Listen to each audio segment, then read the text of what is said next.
Hello everyone, welcome to Saran Guru digital classes. मैं चंचला तिवारी एक बार फिर से आपके सामने आई हूँ। In our last class, I have already told you that we are on the verge of finishing your syllabus. So one of the few poems which left, आज उसको भी हम लोग खत्म करने की कोशिश करते हैं। चलिए, तो before that, as you all know that एक कोटेशन तो आपके लिए बनता है ना। तो चलिए आज का कोटेशन देखते हैं कि आज क्या कोटेशन आपके लिए मैं लेके आई हूँ। So you can see that the mind is everything. The mind is everything. What you think, you become. Isn't it a beautiful quotation? It's by Buddha. Yes, हमारे लॉर्ड बुद्धा जिन्होंने बुद्धिज्म शुरू किया. So the mind is everything. Mind is everything. What you think, you become. हमारा जो मस्तिष्क है, जो हमारा दिमाग है, वही सब कुछ है. वही सब कुछ है. What you think, you become. जो आप सोचते हैं, आप वैसे ही हो जाते हैं. ठीक है. तो अगर आप बहुत फेमस होना चाहते हैं, अगर आप बहुत अच्छा होना चाहते हैं, तो बहुत अच्छी चीजें सोचिए और बहुत अच्छी चीजें करिए, है ना. तो जैसा आप सोचेंगे, जैसा आपका थॉट प्रोसेस होगा, जैसी आपकी दृष्टि होगी, वैसी ही आपकी सृष्टि होगी, वैसा ही आप बनाएंगे भी. So this is one of the quotation by Buddha. I hope आपको ये अच्छा लगा होगा. तो चलिए हम लोग देखते हैं कि आज इस टाइप का स्पिरिचुअल कोटेशन क्यों है. वो आपको भी पता चलेगा कि आज हम लोग क्या पढ़ने वाले हैं. तो माय डियर स्टूडेंट्स और द व्यूअर्स, आप देख रहे हो यहाँ पे आपको कुछ पिक्चर्स दिखाई दे रहे हैं, है ना. आपको कुछ पिक्चर्स दिखाई दे रहे हैं. क्या पिक्चर्स दिखाई दे रहे हैं आपको? कुछ मैजिकल स्टोरीज की पिक्चर्स दिखाई दे रहे हैं, है ना. ये देख रहे हो, अलाउद्दीन का चिराग, जिन्नी वाला. हाँ, ये आपको याद है शाकाला का बुम बुम का पेंसिल जिससे जादू होता था. या अभी ये देखो सेंटा क्लॉज जो गिफ्ट्स लेके आते हैं जादू में. और ये हमारे उससे कुछ पिक्चर्स है जहाँ पे वरदान दे रहे हैं ईश्वर. और ये परियों की कहानी आपने अपने बचपन में जरूर सुनी होगी, है ना. तो ये कुछ मैजिकल स्टोरीज की कहानी है जिसमें कुछ मैजिक्स हो रहे हैं. तो कुछ आज जो हमारा पोम है वो भी कुछ ऐसा ही है जिसमें कुछ मैजिक होने वाला है. ओके. तो उसमें उस पोम में है क्या चीज? तो उस पोम में जो है एक कल्प का ट्री है. एक कल्प का ट्री है. कल्प का यानी साउथ में ये पेड़ है एक तरह का जिसमें कल्पनाओं को पूरा करने की शक्ति है. ओके. कल्प का ट्री क्या है? जिसमें कल्पनाओं को पूरा करने की शक्ति है.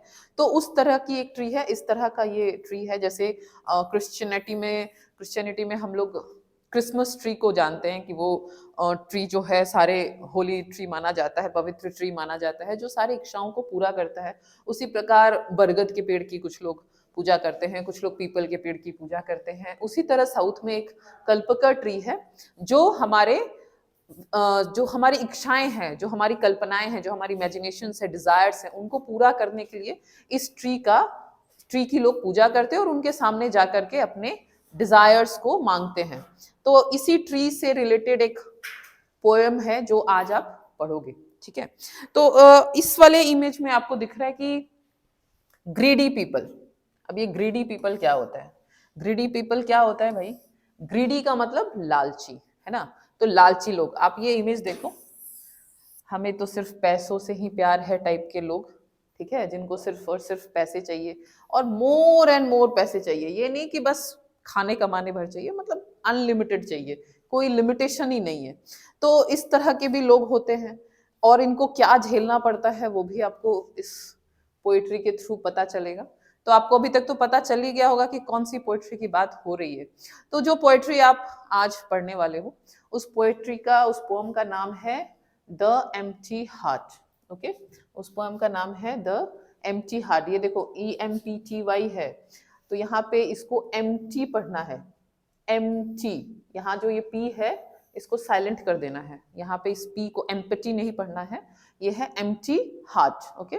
और ये किन्होंने लिखा है? तो ये पेरियासामी थूरन, एक साउथ इंडियन पोएट हैं, उन्होंने लिखा है. ये ट्रांसलेटेड फॉर्म में है और ये आपके बुक के पेज नंबर 115 टू 117 पे है. तो आई होप आप बुक खोल के बैठे हो पढ़ने के लिए.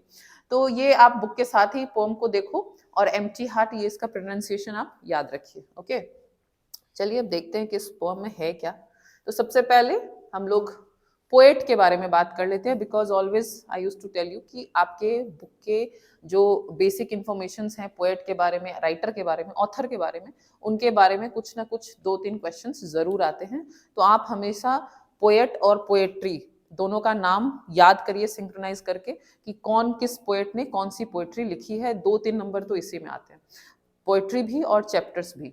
तो जैसा कि मैंने आपको पहले ही बताया कि ये एक साउथ इंडियन तमिल राइटर है। ओके, ये एक तमिल राइटर है और इनका नाम आपको मैंने बता दिया। इनका डेट ऑफ बर्थ जो है, ईयर ऑफ बर्थ 1908 में इनका जन्म हुआ था और 1987 में he died and he was a Tamil writer. और साथ साथ क्या है, he is editor of famous 10 volume general encyclopedia.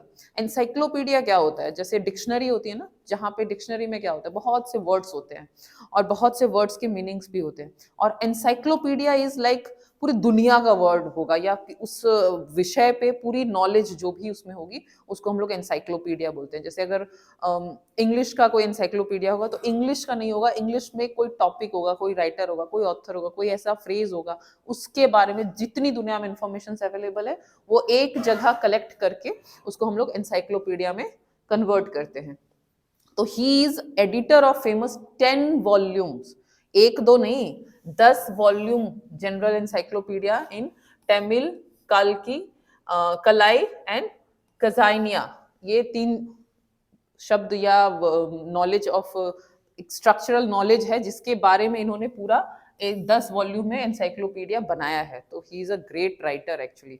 फिर वो क्या है, expert in prose, poem and sonnet forms. Sonnet आपको क्लास 9th में इंग्लिश में ही एक पोएम आपने पढ़ा होगा, blow blow the winter wind bye Shakespeare, वो भी एक सोनेट था। तो सोनेट जो 14 लाइंस का होता है जिसमें एक पैटर्न फॉलो होता है, राइमिंग वर्ड का एक पैटर्न फॉलो होता है, जिसको जैसे कि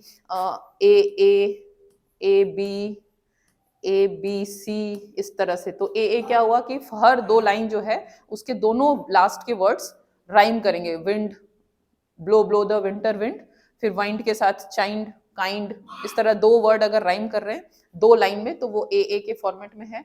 फिर ए बी के फॉर्मेट में तो पहला लाइन तीसरा लाइन वो राइम करेगा। तो इस तरीके से सोनेट लिखा जाता है जो अक्सर 14 लाइंस का होता है। ठीक है, ये आपके 9th में ही इंफॉर्मेशन था, तो आई होप आपको याद हो। और फिर साथ साथ ये शॉर्ट स्टोरीज भी इन्होंने लिखे हैं, फिर एसेज भी लिखे हैं। अवार्ड्स इनको कौन कौन से मिले हैं, तो पद्म भूषण मिला है, तमिलनाडु का भी अवार्ड इनको मिला है। साथ साथ एम्प्टी हार्ट जो है ये कहाँ से है, ये एक ट्रांसलेटेड पोएम है। कौन से पोएम का ट्रांसलेशन है, कुराई कुडम। ठीक है, कुराई कुडम, एग्जाम में आपके क्वेश्चन आ सकता है, ऑब्जेक्टिव क्वेश्चन। ट्रांसलेशन किस पोएम का है, ये किस साउथ इंडियन या तमिल किस लैंग्वेज का है, तो you remember this that this is an empty heart is a translation of Kurai Kudam poem, Tamil poem का ट्रांसलेशन है। ओके, आई होप आपको क्लियर है, ये इनका पिक्चर है। So this is all about your poet. Now before going through the poetry, हम लोग पहले कुछ वर्ड्स देख लेते हैं जो आपके वर्ड्स आने वाले हैं पोएम में पढ़ते वक्त, which you may not understand. तो फर्स्ट वर्ड जो है वो है कंटेंट। ठीक है, अब 2 कंटेंट होता है, एक कंटेंट होता है, कंटेंट होता है, उसको कंटेंट पढ़ते, स्पेलिंग इज ऑलमोस्ट सेम। तो वो होता है जो चीजें हम लोग प्रेजेंट करते हैं, जैसे ये एक कंटेंट है। ठीक है, ये वीडियो एक कंटेंट है। लेकिन एक ये है कंटेंट, इसको पढ़ते हैं कंटेंट। ये कंटेंट का मतलब है सेटिस्फाइड, संतुष्ट। एक व्यक्ति जो स्वयं में संतुष्ट है उसको हम लोग कंटेंट बोलते हैं। विश येल्डिंग, अब विश का मतलब तो आपको पता ही है, इच्छाएं, और येल्डिंग यानी जो पूरी करता हो। ठीक है, तो which can fulfil the wish, जो आपकी इच्छाएं पूरी करता हो उसको हम लोग विश येल्डिंग बोलेंगे। और यहाँ इस पोएट्री में मैंने आपको स्टार्टिंग में पेड़ का फोटो दिखाया था ना, कल्प के ट्री का, तो उसको विश येल्डिंग ट्री बोला जा रहा है, जो कि सारी इच्छाओं को पूरा कर रहा है। फिर 7 फोल्ड यानी 7 गुना, 7 टाइम्स, 7 फोल्ड करके कोई चीज पूरा होना। मतलब एक आपने 1 मांगा, आपको 100 मिला, तो 100 गुना, 100 फोल्ड। यहाँ पे 7 फोल्ड, 7 गुना। ग्लिस्टनिंग यानी शाइनिंग, चमकने वाला जो होता है, ग्लिटर से ये वर्ड है, तो चमकने वाला। ठीक है, पिक्चर यानी ये आप पिक्चर देख रहे हो, पिक्चर यानी पॉट जो होता है मटका, उसको हम लोग पिक्चर बोलते हैं। ब्रीम यानी अपर लेयर, ये जो इसका ऊपर का लेयर है ना, इसको हम लोग ब्रीम बोलते हैं। जो ऊपर सतह, जो जहां से पॉट शुरू होता है, ऊपर का part, that is known as brim. Demon यानी भूत, पिक्चर देख के आपको पता चल रहा होगा, डीमन भूत, डेमन मत पढ़ना, डीमन होता है, ठीक है। श्रिंक यानी सिकुड़ा हुआ, दबा हुआ, कुचला हुआ, जो एकदम सिकुड़ गया हो किसी बोझ तले। यहाँ पे वो बोझ पड़ने की वजह से कोई व्यक्ति जब श्रिंक हो जाए, सिकुड़ जाए, उसको हम लोग श्रिंक्ड बोलते हैं। ये एक पिक्चर के थ्रू आपको बताया जा रहा है, देखो ये पूरा बोझ से दबा हुआ है। कॉन्साइंस यानी होता है आपका चेतना, आपका अंदर का चेतना, क्या आप सोच रहे हो, दैट इज योर कॉन्साइंस। जो सही फैसले लेने के लिए जो आपको दिमाग चाहिए, चेतना चाहिए, दैट इज कॉन्साइंस, ठीक है। देखो यहाँ पे ये जो व्यक्ति है, इनके इस तरफ एक एंजल बैठे हुए हैं और इस तरफ एक डीमन बैठा हुआ है।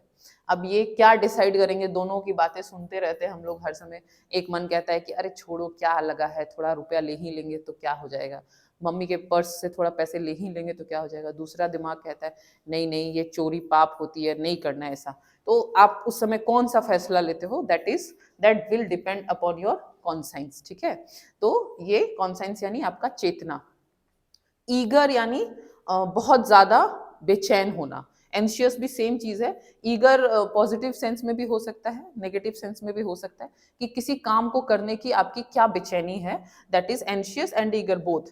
तो जैसे कि इसको पढ़ने की बेचैनी है, ये जल्दी जल्दी पढ़ना चाहता है, जैसे अब आपका एग्जाम आ रहा है तो आप भी जल्दी जल्दी पढ़ना चाहते होंगे, तो that you are eager to study and because of your eagerness you are anxious, आप बहुत बेचैन भी है। तो ईगरनेस का और एंशियस का मीनिंग ऑलमोस्ट सिमिलर ही है, ठीक है। आई होप आपको ये वर्ड मीनिंग समझ में आ गया होगा, तो आप इसका स्क्रीनशॉट भी ले सकते हो। चलिए हम लोग देखते हैं कि और भी वर्ड्स हैं क्या।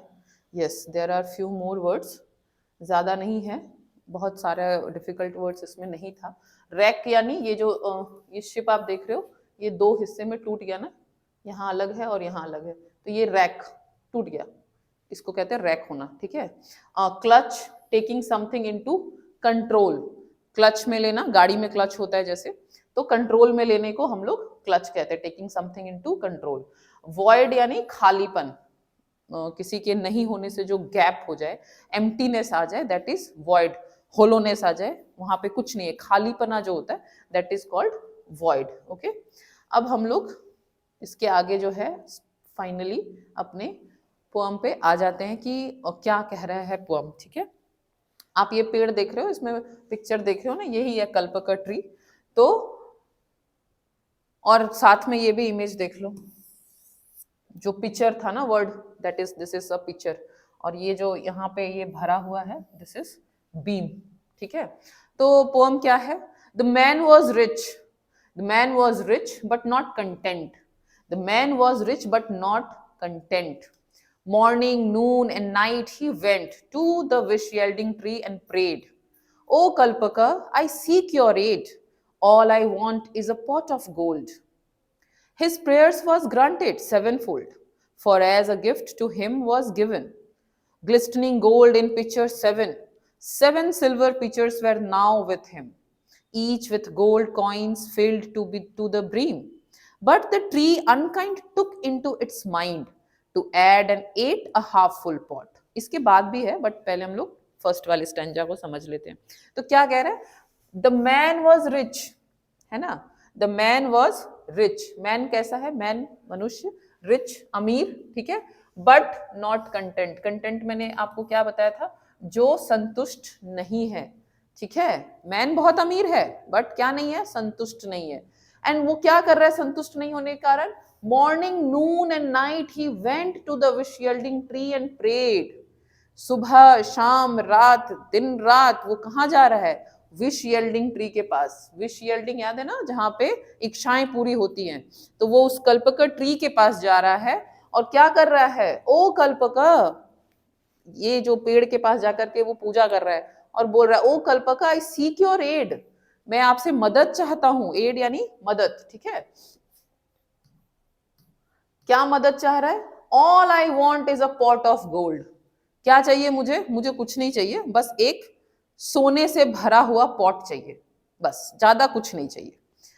For as a gift to whom was given, बाद में जो है, his prayer were granted seven fold, तो कल्पका ट्री जो कि माना जा रहा है कि सारी इच्छाएं पूरी करता है, तो तपस्या करने की वजह से जो है उसने ग्रांट कर दिया, ठीक है जाओ, तुमको एक चाहिए, मैं तुमको 7 फोल्ड देता हूँ, 7 गुना देता हूँ, मैं तुमको 7 पॉट गोल्ड का देता हूँ। Okay, for as a gift to him was given glistening gold in pictures 7, 7 उसको पिक्चर्स में, 7 पिक्चर्स में, ये पिक्चर्स यानी मटका, 7 पिक्चर्स में भर के उसको क्या मिला, 7 silver pictures were now with him, उसके साथ 7 सोने से भरे हुए असरफियों वाला चांदी का मटका उसके पास था। ठीक है, each with gold coins filled to the brim, देख रहे हो ना ब्रीम, ये ऊपर तक भरा हुआ है, मतलब ये भी नहीं है कि अंदर है, ऊपर तक भर के उसको मिला है, पूरा पूरा, एक नहीं 7 मिला है। But the tree unkind took into its mind, लेकिन ट्री भी जो है विश यील्डिंग ट्री है, मैजिकल स्टोरी की कहानी है, तो अब जो आप कह रहे हो वही थोड़ी मान लेगा। उसने क्या किया, उसने एक ट्रिक लगाया, तुम्हें 7 चाहिए, एक चाहिए था, मैंने 7 दिया, लेकिन मैंने साथ साथ एक और उसने क्या काम कर दिया, टू एड एन 8, 8वां एक और उसको ऐड करके दिया, लेकिन वो हाफ फुल पॉट था, that was not fully filled. जैसे ये बाकी 7 जो हैं वो क्या है, पूरे भरे हुए हैं ऊपर तक, 7 सोने से भरे हुए चांदी के उसको पॉट मिल रहे हैं, साथ में कल्पका ट्री ने कहा कि मैं तुमको 8वां भी देता हूँ, लेकिन वो पूरा भरा हुआ नहीं है। अब देखिए क्या होता है, अगर आपको मिल जाए 7 भरे हुए सोने के घड़े, तो क्या करोगे, मुझे बताना कमेंट करके। चुपचाप जिंदगी भर के लिए सो जाएंगे, कोई काम नहीं करेंगे, क्योंकि भाई मिल गया जो चाहिए था, तो इन्होंने 7वें के साथ साथ 8वां भी मिल गया बाधा। अब आप क्या करेंगे, आप रहते तो क्या करते बताइए मुझे। ठीक है, अब इन्होंने क्या किया, आगे क्या लिखा हुआ है, to fill this quick was his thought, अब 7 भरे हुए हैं, 8वां आधा खाली है। ठीक है, तो इनके मन में क्या दिमाग में आ रहा है, to fill this quick was his thought, the 7 full vessels he clean forgot. ठीक है, देखो साथ साथ ये भी देखना, थॉट एंड फॉरगॉट, ये दोनों वर्ड राइमिंग है, ए मैंने बताया था ना, that kind of sonnet. To fill this quick was his thought, the 7 full vessels he clean forgot, पूरी तरह से वो भूल गया। जो 8वां था उसको इसके दिमाग में आ रहा है, जितनी जल्दी हो सके इसको भरे, इस 8वें को, और जो 7 भरे हुए पॉट्स थे उसको पूरी तरह वो भूल गया। The demon desire now made him mad, जो डीमन डिजायर है, जो राक्षसी प्रवृत्ति वाला जो इच्छा है कि नहीं मुझे तो ये 8वां भी भर लेना है, ये 7 से नहीं काम चलेगा, वो उसने उसको क्या कर दिया, मैड, पागल कर दिया। The mother wife children good bye he bade, अपनी मदर को, वाइफ को, चिल्ड्रन को उन्होंने क्या कर दिया, गुड बाय। किस में बिजी हो गए, वो बिजी हो गए पैसे कमाने में। क्यों, क्योंकि इनको 8वां पॉट भी भरना है, जो 7 भरा हुआ है उसको पूरी तरह से ही फॉरगॉट। ठीक है, ही रोज बिफोर कॉक क्रो, कितने पहले उठते हैं, मुर्गा के बोलने के भी पहले उठ जाते हैं। पास्ट मिडनाइट ही वर्कड, रात खत्म होने के बाद भी, आधी रात के बाद तक भी ही यूज्ड टू वर्क, काम ही काम कर रहे, काम ही काम कर रहे, अपनी मम्मी पत्नी बच्चे सबको भूल गया। साथ साथ और क्या भूल रहा है, eating drinking and sleep he shrinked, shrinked यानी मैंने बताया था ना आपको, सिकुड़ जाना, कम कर देना, तो उन्होंने क्या कम कर दिया, खाना कम कर दिया, ड्रिंकिंग कम कर दी, सोना कम कर दिया। क्यों, ये सब क्यों हो रहा है, because he want to fulfill that 8th pot, जो 8वां पॉट मिला है आधा भरा हुआ उसको भरना है। ठीक है, he wrecked his health, his conscience sold and tried all tricks to gather gold। ठीक है ना, he wrecked his health, अपने wrecked का इमेज याद है ना, जो 2 जहाज को 2 टुकड़ों में तोड़ दिया, उसी तरह से इन्होंने अपने हेल्थ को भी तोड़ दिया, मतलब खत्म कर दिया, ब्रेक कर दिया। एंड साथ साथ और क्या, कंसाइज भी सोल्ड कर दिया, अपनी चेतना को भी बेच दिया, किस लिए, पैसे पाने के लिए। एंड ट्राइड ऑल ट्रिक्स, जितने दुनिया में ट्रिक्स हो सकते थे सब लगा दिया, किस लिए, टू गैदर गोल्ड, उस सोने को पाने के लिए। ठीक है, already 7 pitchers of gold he had, but what his desire was to fulfill the 8 half filled pot, और उसके लिए इन्होंने अपने वाइफ मदर चिल्ड्रन सब कुछ भूल गया। अब ये इसके बाद भी पोम का कुछ पार्ट है, बट पहले मैं आपका ध्यान जो है थोड़ा सा यहाँ पे लेके आऊंगी। आप देखो, थॉट, ठीक है, फॉरगॉट, अगर इसको ए माने, इसको ए माने, फिर mad, bed, A A B B, ठीक है। वर्कड, श्रिंक्ड, फिर से A A, sold and gold, B B. तो ये सोनेट का कौन सा फॉर्म हो गया? ए ए, है ना, A A B B, A A B B. क्यों? बिकॉज जो फर्स्ट लाइन में पहला लास्ट जो वर्ड है दोनों लाइन का, फर्स्ट लाइन सेकेंड लाइन दोनों में सेम राइमिंग वर्ड है, थॉट, फॉरगॉट। दूसरे में मैड, बेड, तीसरे में वर्कड, श्रिंक्ड, सोल्ड, गोल्ड। तो इस तरीके से सोनेट लिखा जाता है जहां पे राइमिंग वर्ड्स को मैच किया जाता है। जैसे हिंदी में भी कविताओं में मीटर होता है, मात्रा का वो रखा जाता है, लास्ट के तुकांत मिलाए जाते हैं, उसी तरीके से इंग्लिश पोएट्री में भी इस तरीके से सोनेट को लिखा जाता है, ठीक है। तो आपने सोनेट तो याद रखना, साथ साथ पोएट्री की आत्मा को भी मत भूलना कि वो व्यक्ति किस चक्कर में है, 8वें पॉट को भरने के चक्कर में है। वो भूल चुका है कि उसके पास 7 भरे हुए पॉट्स हैं ऑलरेडी, ठीक है। तो अब हम लोग फिर से देख लेते हैं कि अब लास्ट में क्या है। Eager and anxious, he shamelessly took each coin he could clutch by hook or crook, ठीक है ना। हुक एंड क्रुक, हुक और क्रुक जो है ये एक फ्रेज है, मतलब शाम दाम दंड भेद सब जो यूज करके क्या करना है उसको। Eager and anxious he seamlessly टुक, इतना ईगर है वो, इतनी बेचैनी है उसके अंदर, इतनी झुंझलाहट है, एकदम बेशर्मी के साथ उसने इसको ले लिया है। किस लिए? Each coin he could clutch bye hook और क्रुक, बस किसी तरह एक एक सोने का सिक्का उसको इकट्ठा करना है, अपने क्लच में लेना है, ठीक है। Harder and harder he tried but died. Harder and harder he tried. जितना कुछ हो सकता था उसने कोशिश किया। क्या, किस चीज का कोशिश किया? सोने के सिक्कों को कलेक्ट करने का, 8वें पॉट को भरने का, ठीक है। लेकिन क्या हुआ? बहुत कोशिश की बट ही डाइड। डाइड, ऊपर चले गए उसी कल्पका ट्री के पास, ठीक है। Before he could quite fill the pot, greed and endless but life is not, है ना। किससे पहले चले गए ऊपर? उस आधे भरे हुए 8वें पॉट को भरने से पहले बहुत कोशिश की, लेकिन क्या रिजल्ट आया? ही डाइड, वो मर गए, कोई रिजल्ट नहीं आया, ठीक है। तो फिर पोएट जो है वो कह रहे हैं कि ग्रीड एंड एंडलेस, एक्चुअली आपको ये थोड़ा सा कंफ्यूजिंग लगेगा, ग्रीड आर भी हो सकता है बट पोएम में ऐसे ही लिखा है, greed and endless but life is not. Greed जो है लालच, ये ग्रीड वर्ड जो है यानी लालच जो है वो क्या है? एंडलेस है, अंतहीन है, लेकिन जीवन अंतहीन नहीं है। लाइफ का एक टाइम पीरियड है, वो खत्म हो जाएगा, ठीक है। ये याद रखने की चीज है कि आप कहाँ तक जाना चाहते हो, कितना आपको पाना है। फर्स्ट लाइन में था ना कंटेंट, वो कंटेंट बहुत जरूरी है। Nothing is wrong with a half filled purse. Poet यहाँ बताना चाह रहे हैं कि आपके पर्स में अगर आधा भरा हुआ है कोई प्रॉब्लम नहीं है, इट्स ओके कि आपका पर्स हाफ फिल्ड है। इट्स नॉट इम्पॉर्टेंट कि आपके पास हर वो कुछ है जो दुनिया में किसी के साथ आप कंपेयर करके चाह रहे हो पाना, उससे अगर कम भी है लेकिन अगर संतुष्टि है, you are more than happy person, okay, which is more important than anything else. So tis the void in the heart that is the curse. Purse में आधा पैसा होना प्रॉब्लम नहीं है, प्रॉब्लम क्या है? जो टिस द वॉइड, वॉइड यानी बताया था ना खालीपन, उसकी जो टिस होती है, हिंदी से शब्द से ही लिया हुआ है, जो दर्द होता है ना खालीपने का, वो एक्चुअली में कर्स है, वो एक्चुअली में श्राप है, वो प्रॉब्लम है, ठीक है। आधा भरा हुआ purse is not a problem, the problem with empty heart, जो पोएम का नाम है खाली दिल, वो समस्या है। अगर आपका दिल खाली है तो पर्स भर के कोई फायदा नहीं है।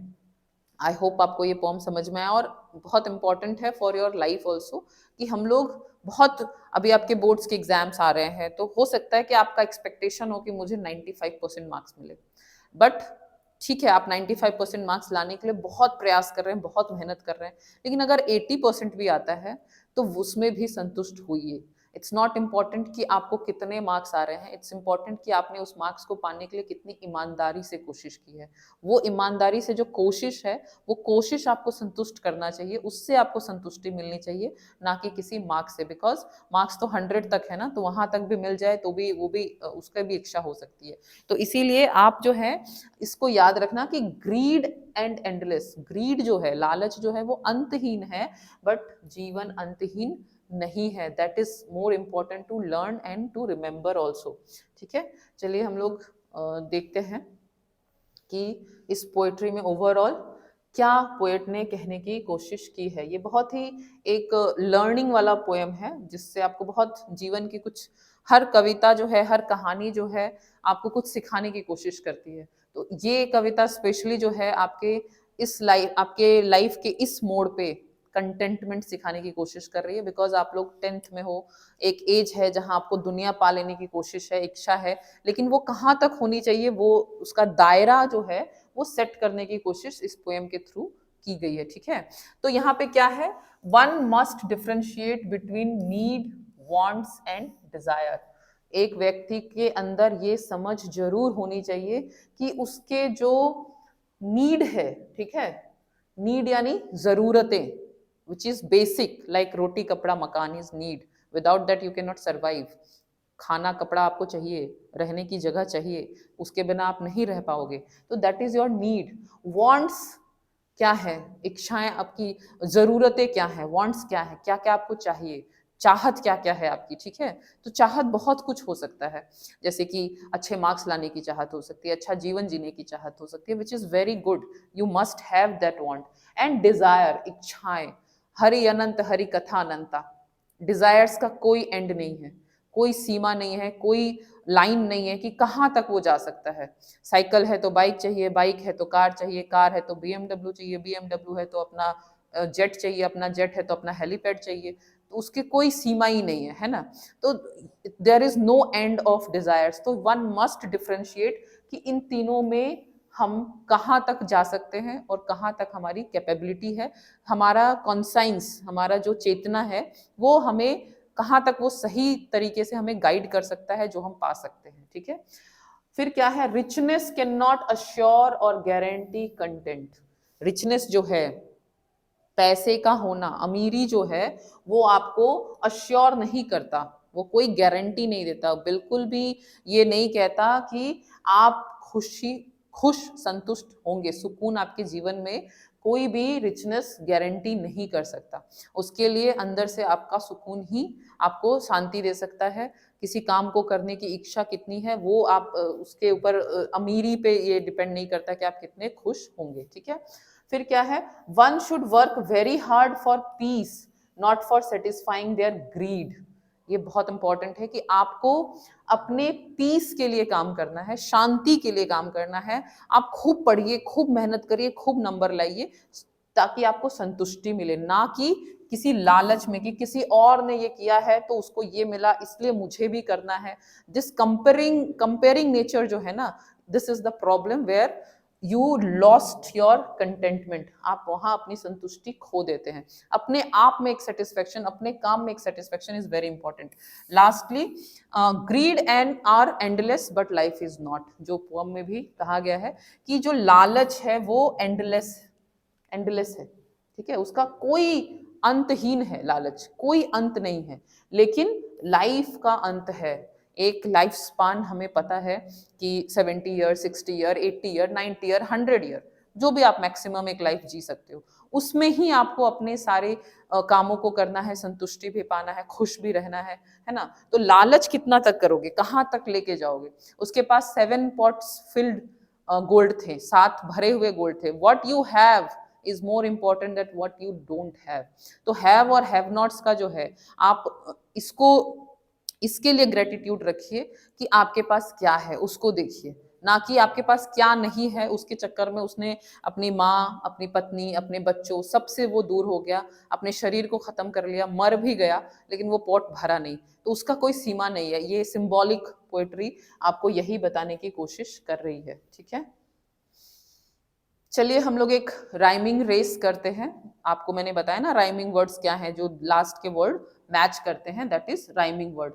तो यहाँ पे आप देखिए, जैसे फर्स्ट एग्जाम्पल दिया हुआ है कंटेंट एंड वेंट, ठीक है, दोनों वर्ड एक जैसे हैं, तो प्रेड के साथ क्या होगा, कंटेंट वेंट प्रेड, क्या होगा बताइए, गोल्ड, बुक में भी है ना, पोएम में भी था, गोल्ड, सोल्ड, इसी तरीके से given, him, brim, pot, slot, worked, shrinked, took, look, purse.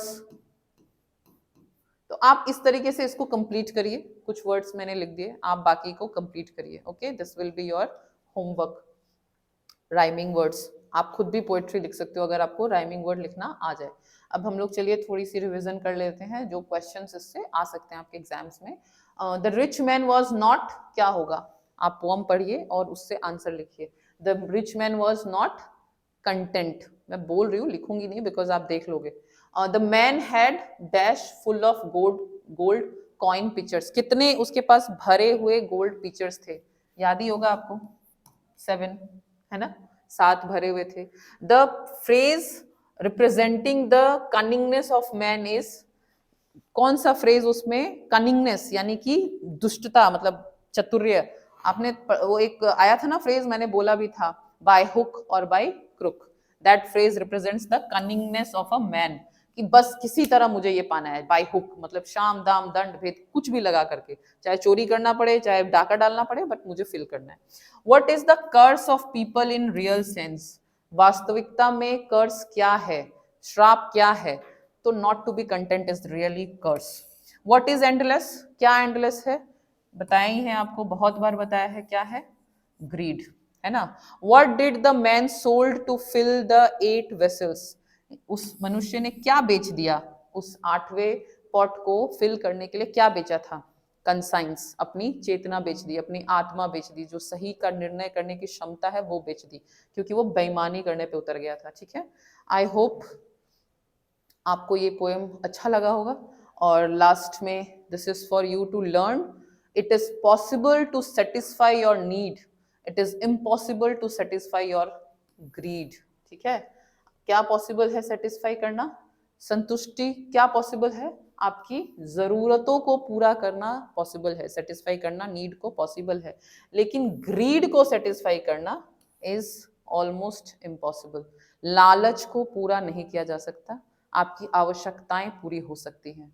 So remember this, and with this please इस पोम को अच्छे से पढ़िए एंड रिविजन्स करते रहिए, आपके एग्जाम्स आ रहे हैं। Thank you very much for your time. जो भी प्रॉब्लम हो please share your video and comment it, जो भी क्वेश्चंस हो we will always answer you. Thank you very much.